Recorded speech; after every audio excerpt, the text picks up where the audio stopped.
Welcome to the channel. Hey, Mike, thanks for having me. Well, let's get right into this. I'm going to ask you a bunch of questions that people have been asking me. Okay. And my opinion is just an opinion. You know, everybody has one. Yeah.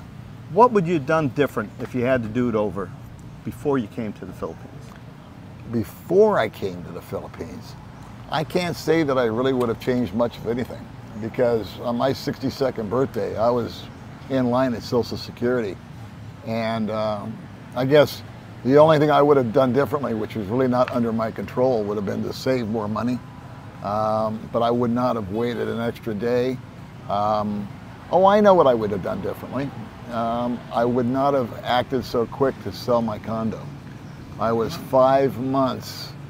I put it on the market 5 months prior to coming out here, and it sold the first day I had it up for full price. Yeah, Las Vegas real estate. And then I was bouncing from 2 different rooms. I was renting rooms from people. That's what I did my last month. Yeah, I couldn't commit to an apartment. I couldn't buy another place, obviously.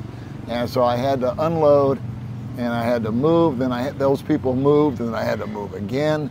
And my address kept changing, so that was stressful and not expensive. It was just crazy. The minute I got my address changed, it changed again, yada, yada, yada. So that was probably the biggest error, was pulling the trigger too quick on selling my little house or my little condo. Well, on my point, a lot of people ask me things to do. One, I wish I had more money.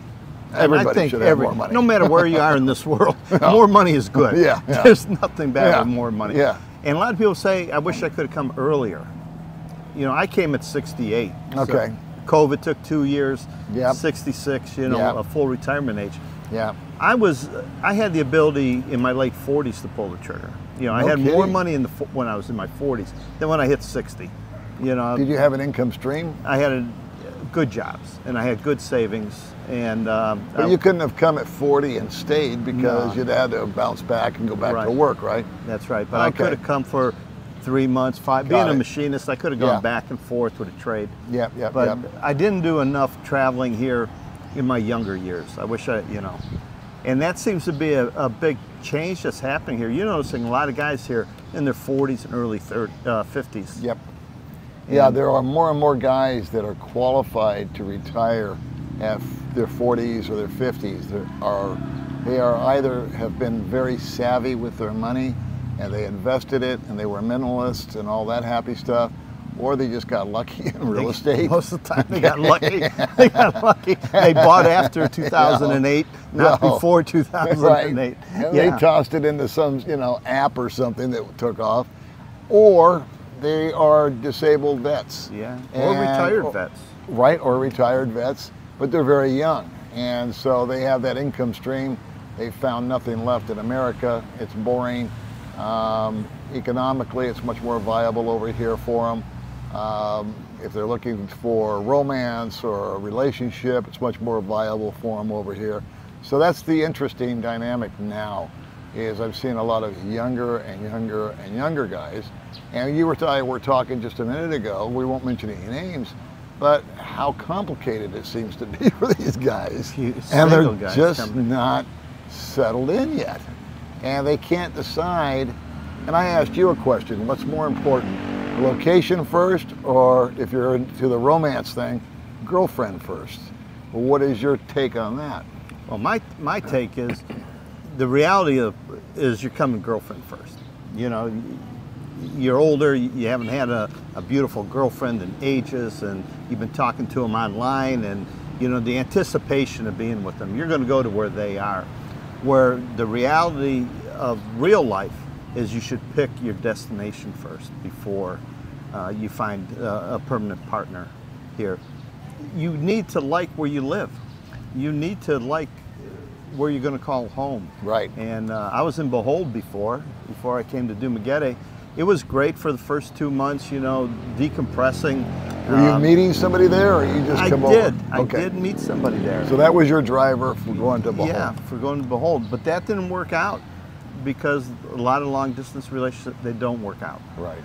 And but coming to Dumaguete, I found a great home, and everything fell into place for me, and it became a great place for me. I've met a number of guys that have done just that. They met the girl online. They've been talking all through COVID, 2 years, 3 years. Nothing wrong with that. And the relationship generally works out. Sometimes it blows up in their face, but hey, that's just life. However, they end up going to these little provinces or these obscure type of islands, and they got to travel by boat and bus and ferry and this and that. And they get over there and they're really happy with their companion, but they're not at all happy with their surroundings. And so I'm in total agreement with you. When I came over here, I came to Dumaguete. As you know, romance wasn't my #1 driver. I just wanted financial freedom. And so I found that. And when I came to Dumaguete, I started bouncing around to this place, that place, this place, that place. And I didn't find anything that I liked any better than Dumaguete. In fact, I really liked it here. I felt that it just served all the purposes. It was economically viable. It had a city, yet it had the province style. It has Valencia, it's got Darwin, it's got the beach, it's got the mountains, blah, blah, blah.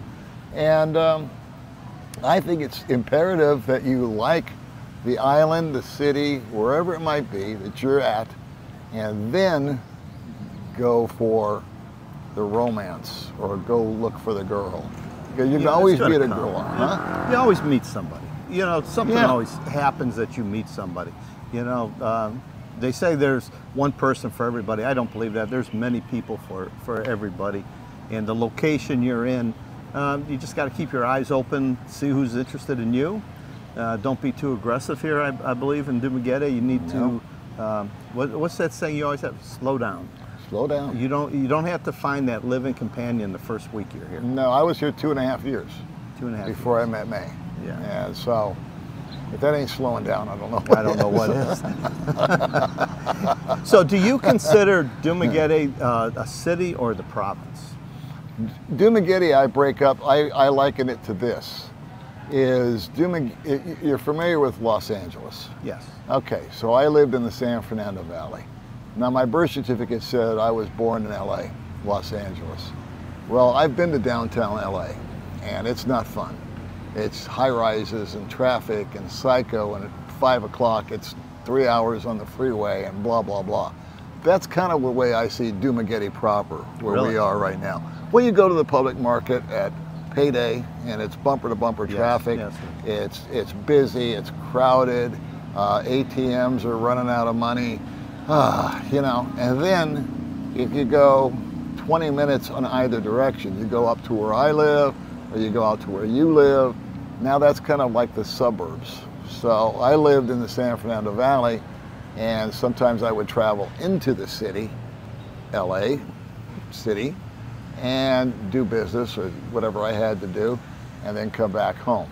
So that's the way I liken it here. Would I live in Dumaguete? No way, no how. It's too hot, it's too crowded, it's too smoggy, it's too noisy. I just think there's a lot more bang to the buck. I call it the suburbs. Yeah. Out where I live. I say it's, you know, or the province or the mountain or whatever. Other guys live out by the beach. It's just less crowded, less congested, and so you've got to drive 15 or 20 minutes to go get your $4 cup of coffee. You got to invest a little skin in the game there in the traffic. But you get there, you park, and then you leave it. I would not want to live in all this congestion and noise and smog and all that. We're different in this big sense. Age-wise, we're pretty close to the same age, and our lifestyle's similar in a way. But you got a car, and I ride a motorbike. Right. What are the advantages since you bought your car? Okay, I can tell you both. I just had this experience yesterday. The advantage was, or is, with a car, if it's raining outside, it doesn't stop me from leaving the house, where before it would.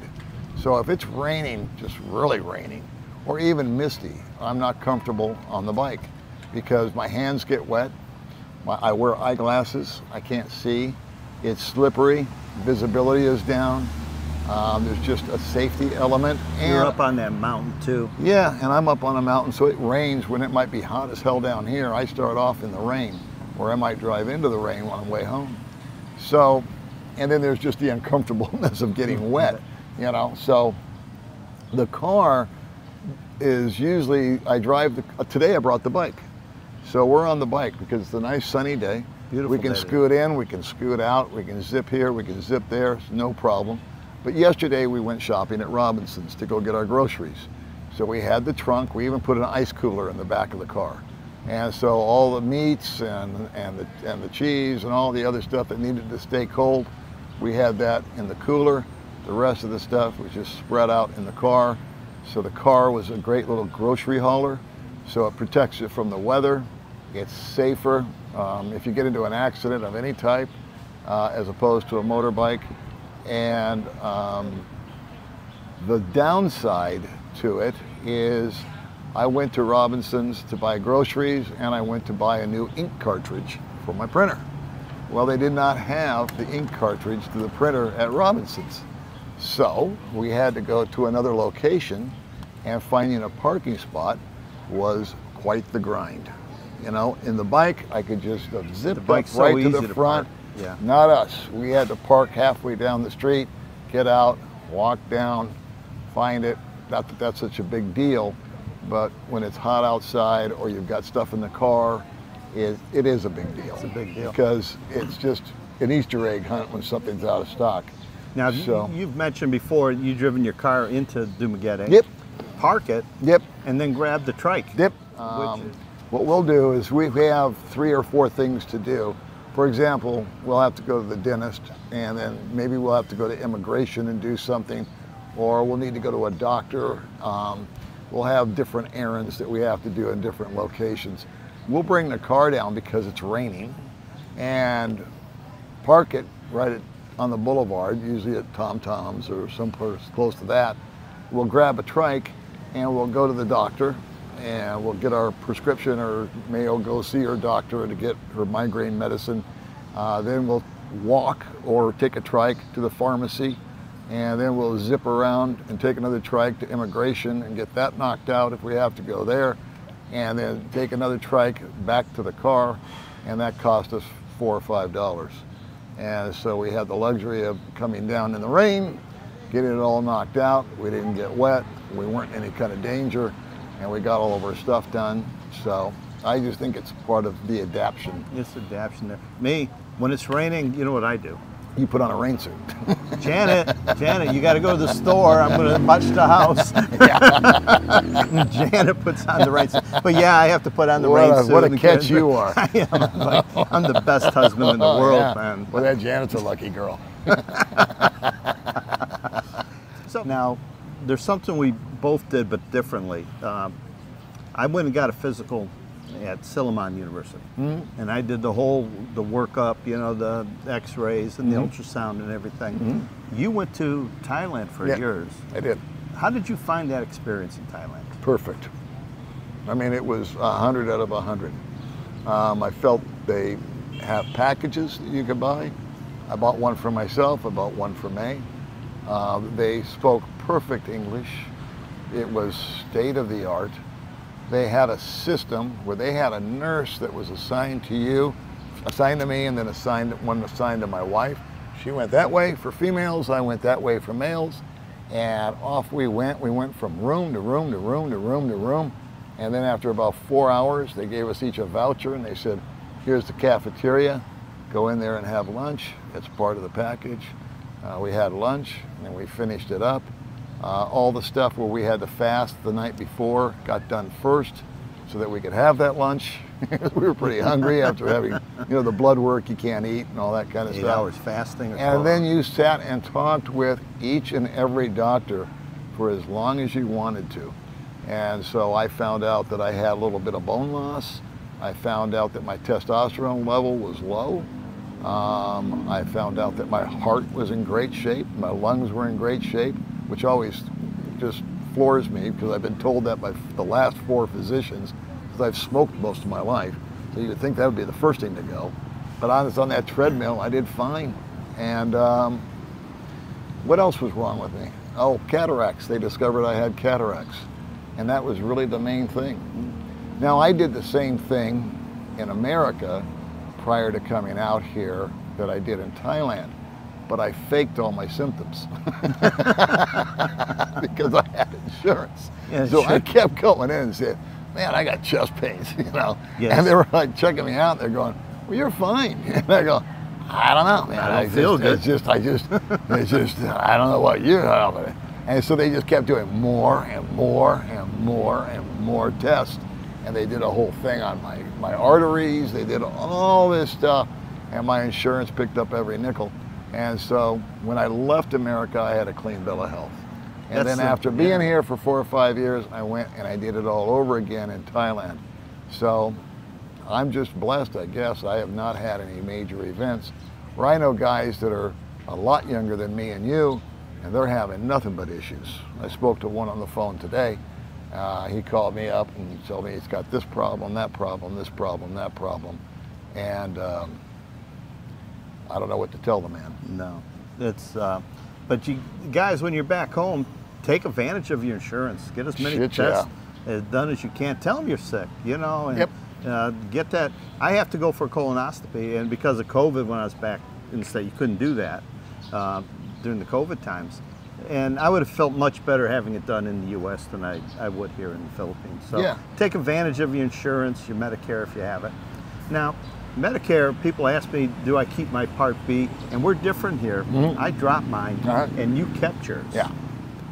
What was your thinking in paying this extra $170 every month? Okay, well, if I was to go out and buy a separate insurance policy at my age with my history, it would cost thousands of dollars, or close to that, 1,000 at least, just to get some coverage.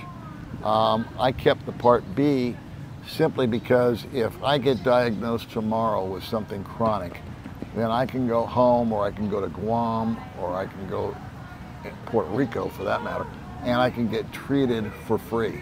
I've met too many guys that have been diagnosed with cancer, they've been diagnosed with this, they've been diagnosed with that. It's required long-term care or treatment, very, very, very expensive, or just an operation. And you can go in, and I have enough money in my savings account that I can afford to stay there in a cheap hotel or something like that while that's happening. Could I live there for years? No. But I just found out that the cataracts I was complaining about, or talking about, are covered under Medicare. Here, it's $4,000. $4,000 US. $4,000 US. So if you put a pencil to it, I could go home, see everybody, get my cataracts done for the $4 grand is about what it would cost me to go there and back. Maybe 5, maybe 6, I don't know. But at least I would get that done. And the only problem with that would be scheduling. You know, what doctor do I see? How fast can I get in? Those are the mechanics that I would have to figure out. But hopefully my sister or somebody could start that ball rolling. And either it happens or it doesn't. So there's one example. So other friends that have gone, that are living in America but travel part-time, they've come down with whatever issue, their hip replacement or this or that or the other, and they were super happy with the way Medicare treated them. Bud Brown reinstated his Part B, and he is super happy that he did, because unfortunately Gloria has had some medical challenges, and he said every nickel has been handled since he reinstated it. So to me, the $164 a month doesn't change my lifestyle. If I don't see it, I don't spend it, I kind of forget about it. It's kind of like taxes being taken out of your check, you know, the FICA and this and that and the other. You don't, or your 401k contribution. If you don't see it, it doesn't, it's like it's never there to begin with. So again, just living within my means, making sure that I stay under that amount. And that's why I kept it. I just figured it was, the value was there. And I didn't want to regret canceling it and then needing it. And now I got to pony up $40,000 or $50,000 to cover what B would have covered.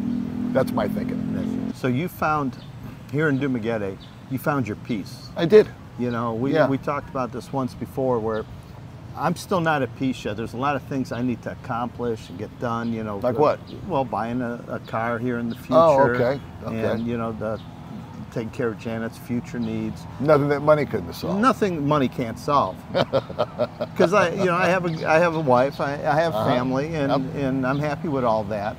But you've been here longer than me. Right. But you have these days of Zen where there's nothing, you know, there's things to do, but there's no pressure on you to do them. No, I'm one of these fortunate guys that I'm actually really, really happy being by myself. And my wife is the same way. And we can be at home, and she can be in the bedroom, and I can be on the sofa, and we don't see each other for 5 hours. Because she's dinking around on her phone, editing a video, or chatting with her sister, or whatever. It's not like we're mad at each other. No. It's just like, I'm not interested in what she's doing on the phone, and I'm just sitting there watching Law and Order or something on TV, because I don't feel like going out that day. And I could spend let's just say May's not in the equation. I've never had a hard time just being by myself. I'm okay being alone. I can make myself laugh just sitting on the couch thinking about stuff, or hearing a little quip and then I run off with it in my head. I got no problem with it. I like to read a book, I like to take a nap, I like to study something, watch something cool on YouTube that I don't know anything about, like Egypt or the Roman Empire, and I can get locked into that for hours. Did it take a while, when you first got here, were you in that same piece with yourself? No, or did it take time? No, I was in that space when I was in America living alone. I was very comfortable within my own skin. I was bored to hell. I was under financial pressure, but I was always comfortable just being by myself. I didn't need to have somebody sitting on the couch next to me. I didn't need to have a woman in my life. I didn't need all that. In fact, I found that to be more of a distraction. People usually brought some kind of nonsense or drama or demand from me, and that I had to satisfy. So I enjoyed satisfying just my own demands, which was basically, okay, I'm hungry, now what? You know, so that was the only problem I had to solve. What do I eat? Do I make it, or do I go out and buy it? When I got here, I was in this hyper, super hurry up mode. I had to hurry up and see all this stuff, try all these places that I had heard about on YouTube. And it took me damn near a year to get that out of my system. And that's why I traveled. That's why I went to Angeles, and that's why I went to Cebu, back to Cebu to check it out. That's why I went to Siquijor. That's why I would drive all around, until one day I just realized it all pretty much looks the same. I kind of got that out of my system, and it was just run, run, run, run, run. And I see that in guys over and over and over again. They run, run, run, run, run, and then there's just at some point in time they just stop and they just sort of settle down.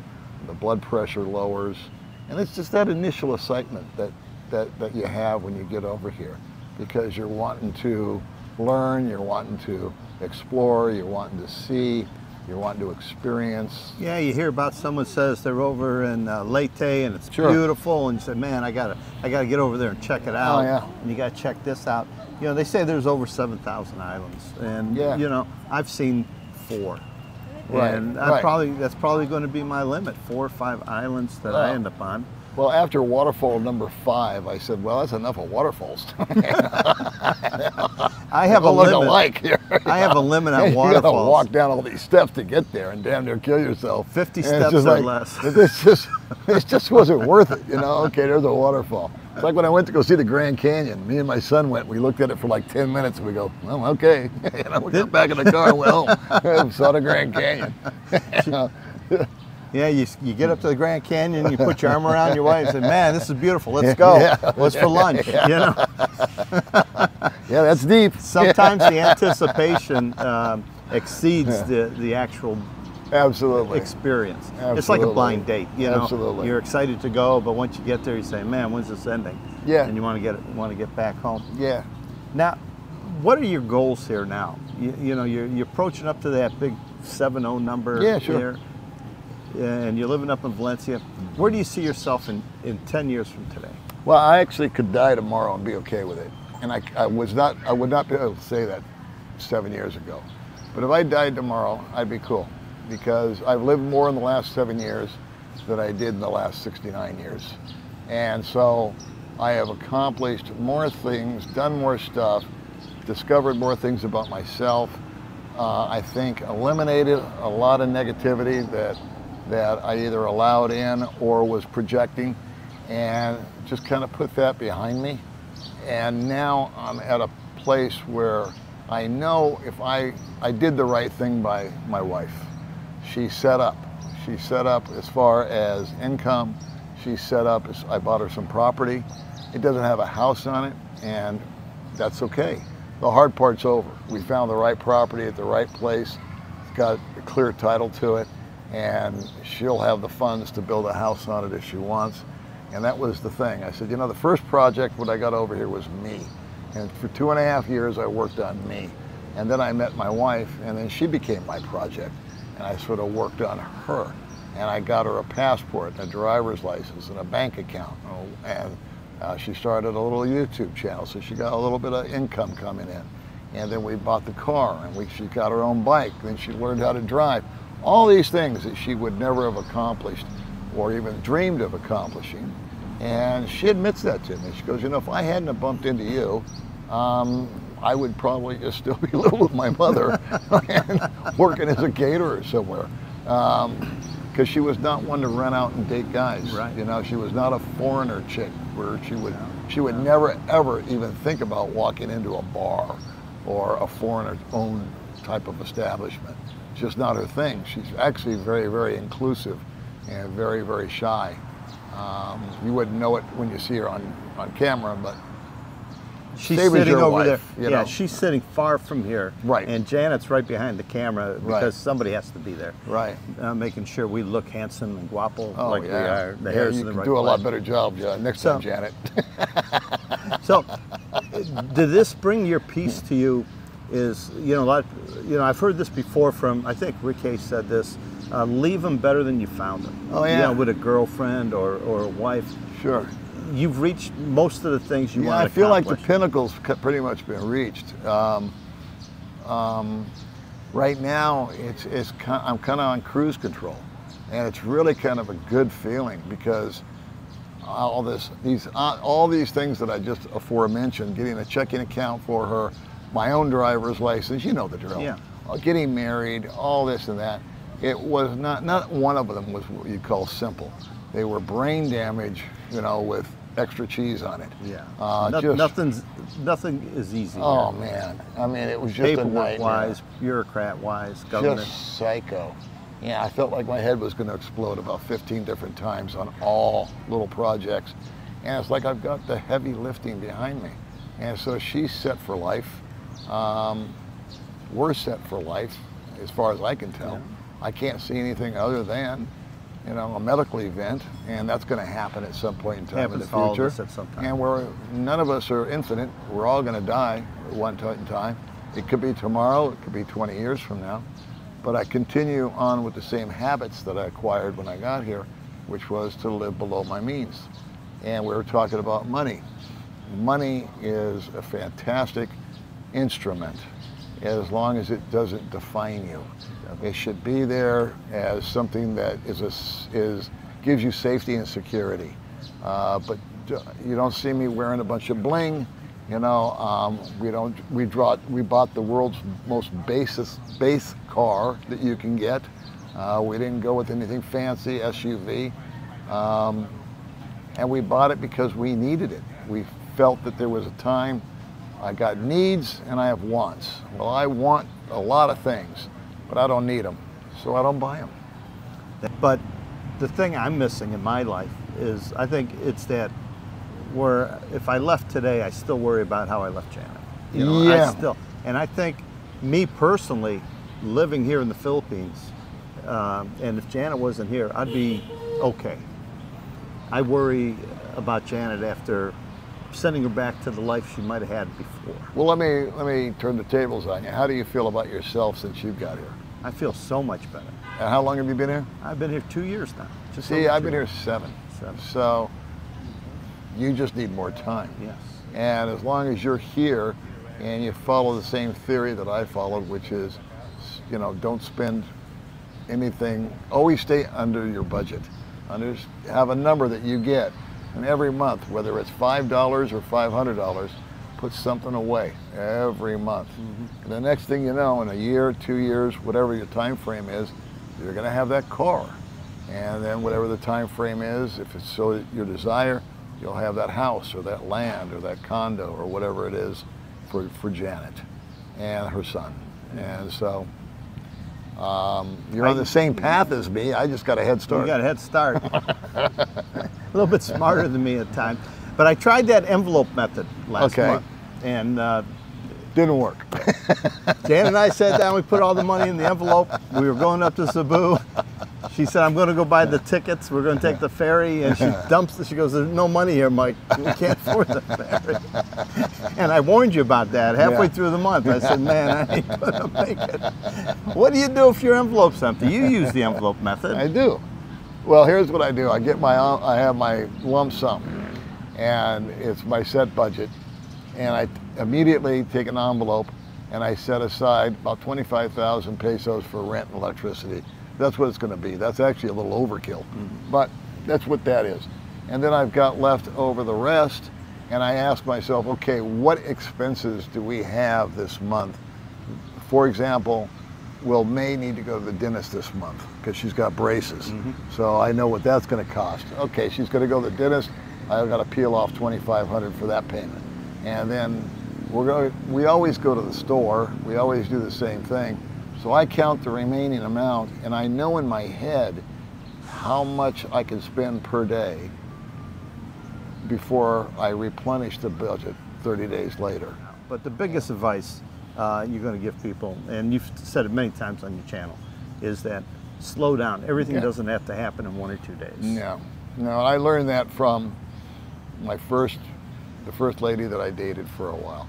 And we were out driving around for 3 or 4 hours looking for the Marine Sanctuary. I had heard about the Marine Sanctuary.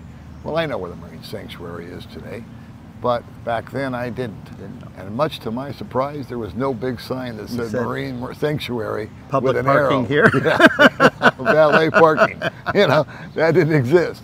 So we were humping around for hours, and we kept asking people, and they didn't know what we were talking about. So I was saying Marine Sanctuary. They didn't even know what it meant, but they would just point to get rid of us. And we drove around, and we saw a bunch of cool stuff. We did all kinds of things. We stopped off here for a snack. We had fun. We had laughs, but I was frustrated. And when we got home, I said, the lady I was with, she said, you look upset. Are you okay? And I said, well, you know, no. I went to go find the Marine Sanctuary, and I didn't find it. And she looked straight at me, and she said, Paul, it'll be there tomorrow. And that just hit me right between the eyes. That was a Filipina that told you that? Yeah, wow. She told me that. She said, it'll be there tomorrow. Which just, it really, to this day, I've never forgotten it. And that's what I think just lowers my blood pressure. Like I was looking for the ink cartridge, right? Well, if I hadn't have found it, it'll be there tomorrow. We can always go out another day. Nothing's that big a priority anymore. I think the nicest thing about the lifestyle that we can enjoy here is that, again, with the exception of medical issues, there's really nothing that can't be done mañana. You know, that attitude of it'll wait, it'll be there tomorrow. If there's nothing that urgent.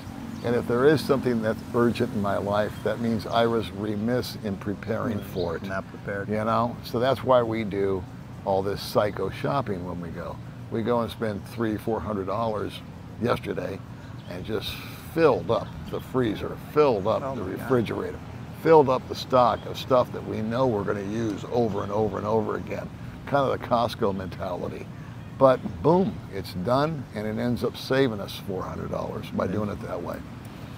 Look at any way you can to save a buck. Okay, well, Paul, thanks for being on the show. Thanks for having me on there, Mikey. It's been a year since he's been on before. Yeah, it's our anniversary edition. Yeah, our anniversary. We don't like each other. We only run into each other once a year. That's right. That's right. Thanks, guys. Talk to you later.